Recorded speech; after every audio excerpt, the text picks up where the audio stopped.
नमस्कार. मी भाऊ तोरसेकर. तुम्ही बघत आहात प्रतिपक्ष. मित्रांनो, मला अनेकदा आपल्या मराठी भाषेतल्या म्हणी आठवतात. आणि मलाच कशाला सगळ्यांना आठवतं.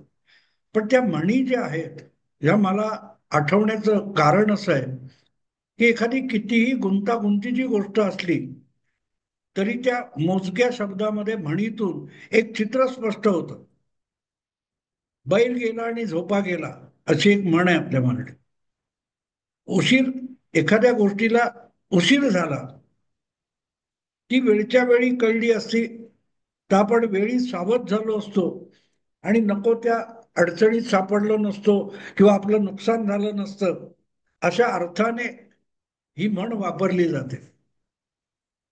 लोकांना आपल्याला अनेकदा वाटतं ना की अरे रे, आपण ह्या मित्राचं सांगितलेलं वेळीच ऐकलं असतं, समजून घेतलं असतं, तर आपण त्याप्रमाणे वागलो असतो आणि आपल्याकडून ही चूक झाली नसती, असं आपल्याला वाटतं.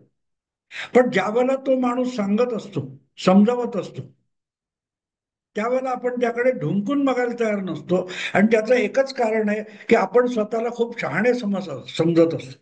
आपल्याला भयंकर अहंकार असतो. आणि अशा वेळेला ज्यांना आपल्याला संकटातून वाचवायचं असतं, त्यांना येणारं संकट दिसत असतं, म्हणून ते आपल्याला समजावत असतात. पण ते आपण ऐकण्याच्या मनस्थितीत नसतो. कारण हा कोण आपल्याला शहाणपण शिकवणार, ही आपली अहंकाराची मानसिकता असते. आणि त्यातून अनेकदा ही संकट आपण आपल्याकडे ओढवून घेतो. मी आज तुम्हाला हा विषय जेव्हा सांगतोय, तेव्हा उद्धव ठाकरे आणि त्यांची उभाटा शिवसेना ही ज्या अवस्थेत आहेत, त्याला इतर कोण काय जबाबदार आहेत? दुसऱ्यांना गद्दार म्हणा, दुसऱ्यांना खोके म्हणा, जे म्हणायचं ते म्हणा, पण या अवस्थेला उद्धव ठाकरेंनी स्वतःच स्वतःला आणले, ही सुद्धा वस्तुस्थिती आहे. कारण वेळोवेळी उद्धव ठाकरेंना सावध करण्याचा प्रयत्न अनेकांनी केलेला आहे. ते त्यांच्या सोबत नसतील, लांब बसलेले असतील, पण ही माणसं ओरडून ओरडून सांगत होती. माझीच गोष्ट घ्या. आज तुम्ही जे युट्यूबवरचं प्रतिपक्ष चॅनेल बघताय, हे मी जेव्हा सुरू केलं त्याला आता 5 वर्ष होतील. 3 एप्रिलला प्रतिपक्षाला 5 वर्ष पूर्ण होत आहे. 3 एप्रिल 2020, जेव्हा लॉकडाऊन चालू झालेला होता, पहिला लॉकडाऊन सुरू झाला होता, अशा वेळेला मी लोकांना धीर देण्यासाठी म्हणून हे चॅनेल सुरू केलं. त्याच्याआधी फेसबुक लाईव्ह करत होतो. तर त्यावेळेला मला आठवतं, मी एक व्हिडिओ केला होता आणि मुख्यमंत्रीपदी बसलेल्या उद्धव ठाकरे यांना उद्देशून तो व्हिडिओ केला होता. तो लोकांनी ऐकला, लोकांना आवडला. पण उद्धव ठाकरेंनी ऐकला का मला माहित नाही. पण तो व्हिडिओ प्रत्यक्षात मुख्यमंत्रीपदी बसलेल्या आणि महाराष्ट्र राज्याचे सरकारी सत्ताधीश प्रमुख असलेल्या उद्धव ठाकरेंना सावध करण्यासाठीचा व्हिडिओ होता. अर्णब नावाचा सापळा. पुढच्या काळात वारंवार मी त्या विशिष्ट व्हिडिओचा संदर्भ देत आलो की हे जर ऐकलं असतं तर, हे जर ऐकलं असतं तर, असं मी परत परत म्हणालेलो आहे.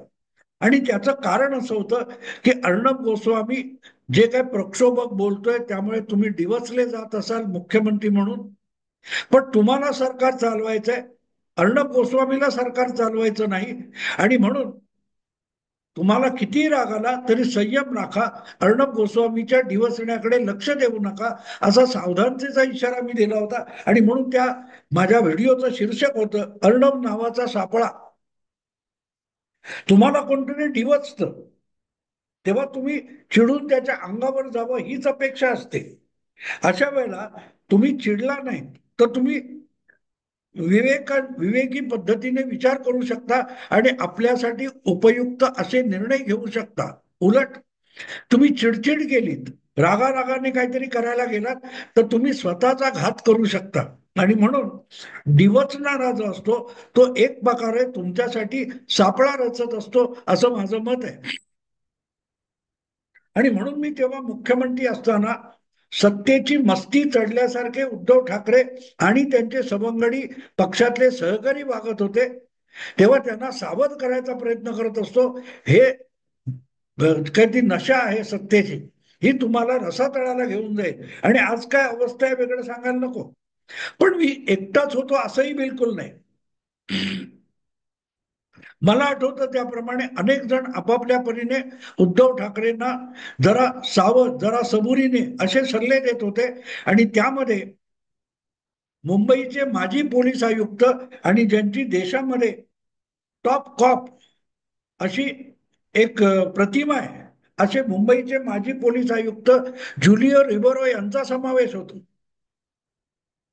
त्यांनी सुद्धा ते का कुठच्या ट्रिब्यून नावाच्या एका इंग्रजी दैनिकामध्ये ज्युलिओ रिबेरो साप्ताहिक एक कॉलम लिहायचे, स्तंभ लिहायचे. आणि त्यात सुद्धा त्यांनी उद्धव ठाकरे यांना वेळोवेळी सावध करण्याचा प्रयत्न केला होता.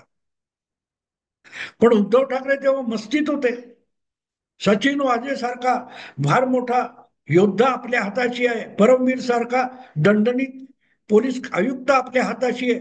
त्यामुळे ह्याला छू कर, त्याला छू कर, त्याला पकड, त्याला उचल, त्याला चाव, अशा पद्धतीत राज्य सरकार चालवता येत नाही, ही वस्तुस्थिती होती. आणि मला आता एवढ्यासाठी आठवतं की आता जे दिशा सालियन आणि प्रकरण गाजायला लागले, त्यामध्ये सचिन वाजे, परमवीर सिंग हे सुद्धा आरोपी बनवले गेलेले आहेत. त्यांच्यावर सुद्धा त्या हायकोर्टातल्या याचिकेमध्ये त्यांच्यावर सुद्धा आरोप ठेवले गेलेले.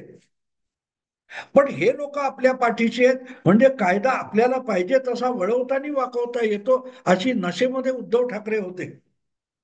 पण तो कायदा उलटला बुमरे होऊन, तर आपल्याला जायबंदी होईल, व्हावं लागेल, याचं भान त्यांना नव्हतं. मला आठवतं ज्यावेळेला मी तो व्हिडिओ केला, त्यानंतर काही दिवसांनीच अर्णब गोस्वामीला त्याच्या घरातून एका बोगस केसमध्ये उचलून नेण्यात आलं.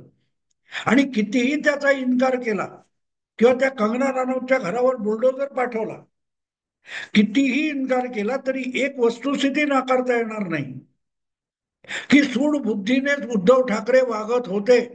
माझं कोण बालबाका करू शकतो? माझ्याकडे काँग्रेस, राष्ट्रवादी यांच्या पाठिंब्याने विधानसभेतलं बहुमत आहे, त्यामुळे मी करीन ती पूर्व, अशा मस्तीत उद्धव ठाकरे वागत होते. आठवतं तुम्हाला, देवेंद्र फडणवीसांना भाजपला वारंवार आव्हान देत होते, पाडून दाखवा माझं सरकार. ही मस्ती होती. आणि त्यावेळेला तुम्हाला जे आज जवळचे वाटतात ते परमवीर सिंग, सचिन वाजे यासारखे अधिकारी, हेच तुमच्यासाठी फार मोठं संकट आहे, असं ज्युलिओ रिबेरो यांनी लिहून सांगितलेलं होतं. येस मेन आर डेंजरस, अशा मला वाटते शीर्षकाचा एक लेख ज्युलिओ रिबेरो यांनी द ट्रिब्यून नावाच्या इंग्रजी दैनिकात लिहिलेला होता. आणि जसं मी म्हटलं तसं ज्युलिओ रिबेरो यांनी त्या लेखातून उद्धव ठाकरे यांना सावधानतेचा इशारा दिला होता की तुम्ही छू केलं की धावत सुटणारे परमवीर सारखे जे अधिकारी असतात, हे तुम्हाला नको तितके संकटात आणि गोत्यात घालून टाकतील, हेच रिबेरोंना सांगायचं होतं.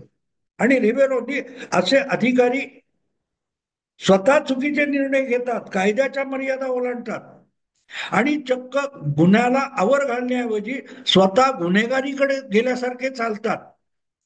आणि असे अधिकारी ज्या राज्यकर्त्यांच्या पदरी असतात किंवा आदेशाचं पालन करण्यासाठी उतावळे झालेले असतात, तेच अधिकारी अशा राज्यकर्त्यांना अडचणीत आणू शकतात.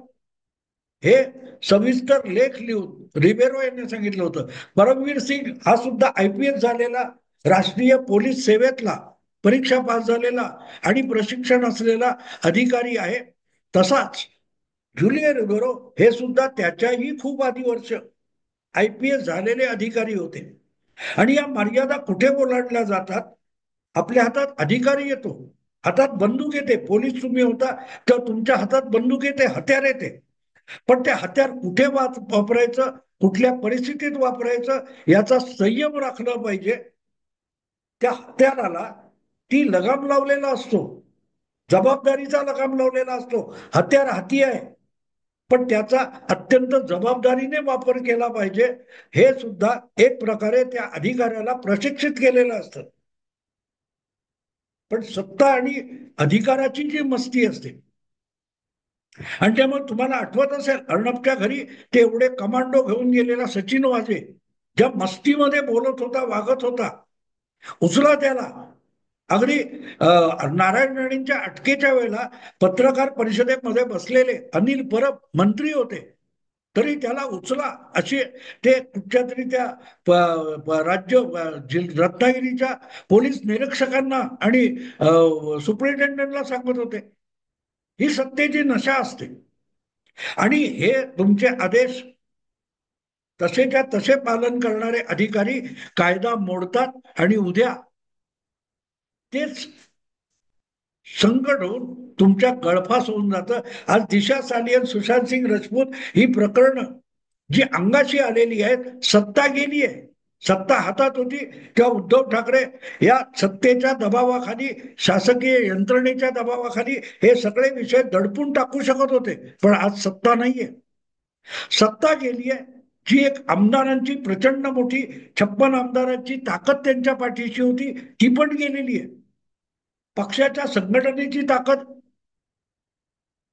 उद्धव ठाकरेंच्या हाताशी होती, ती शिवसेना आता हाताशी राहिलेली नाही. एकनाथ शिंदे पक्ष आणि निवडणूक चिन्ह घेऊन गेलेत. प्रचंड प्रमाणावर जे 57 आमदार आहेत ते त्यांच्याकडे आलेत, नव्याने निवडून आलेले.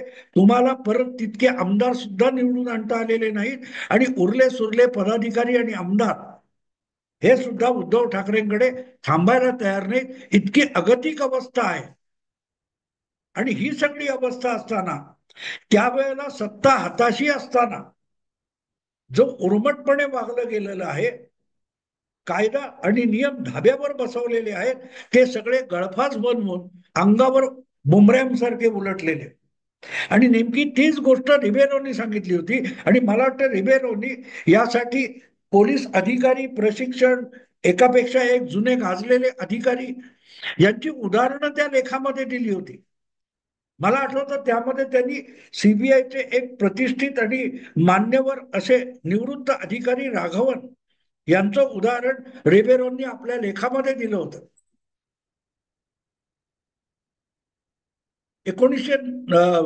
2010 किंवा 2008 वगैरेच्या काळामध्ये सुप्रीम कोर्टाने नरेंद्र मोदी मुख्यमंत्री यांच्या दंगली विषयक चौकशीसाठी जी SIT नेमली होती सुप्रीम कोर्टाने, त्याचं प्रमुख नेमलेले जे राघवन नावाचे अधिकारी होते, ते सीबीआयचे डायरेक्टर म्हणून निवृत्त झाले.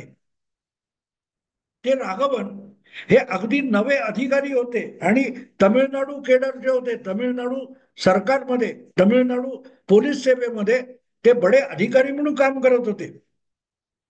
1980च्या दशकामध्ये राघवन हे तमिळनाडूचे काहीतरी पोलीस प्रमुख होते, DIG होते की काहीतरी होते. आणि अशा वेळेला तमिळनाडूचे मुख्यमंत्री MG रामचंद्रन यांनी आपले राजकीय प्रतिस्पर्धी करुणानिधी यांना अमुक तमुक कुठल्या तरी आरोपाखाली, खुनाच्या आरोपाखाली अटक करण्याचे आदेश दिले होते. काही करा, कुठल्याही मार्गाने करुणानिधीला अटक करा आणि तुरुंगात डांबा. राघवन यांनी त्याला साफ नकार दिला, साफ नकार दिला. मुख्यमंत्री असलेल्या MG रामचंद्रननी राघवन यांची पोलीस प्रमुख पदावरून उचल मागणी केली, जशी परमवीर सिंगची मुंबईच्या पोलीस आयुक्त पदावरून उद्धव ठाकरे मुख्यमंत्री असताना उचल मागणी झाली आणि त्यांना होमगार्डच्या प्रमुखपदी पिटाळण्यात आलं होतं. तीच गोष्ट राघवनच्या बाबतीत झाली होती. पण राघवन हे आदेश पाळत नाही म्हणून झालं होतं.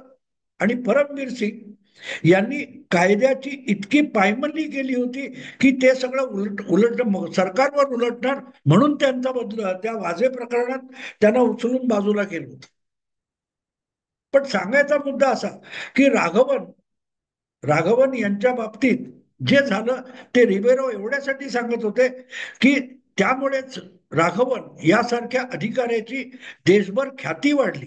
खुद्द रिबेरो सुद्धा अनेकदा राज्यकर्त्यांशी फटकून वागलेले, राज्यकर्त्यांना रिबेरो सारखा पोलीस अधिकारी आवडायचा नाही, कारण तो कायद्याच्या मर्यादा आणि लक्ष्मण रेषा ओलांडत नव्हता.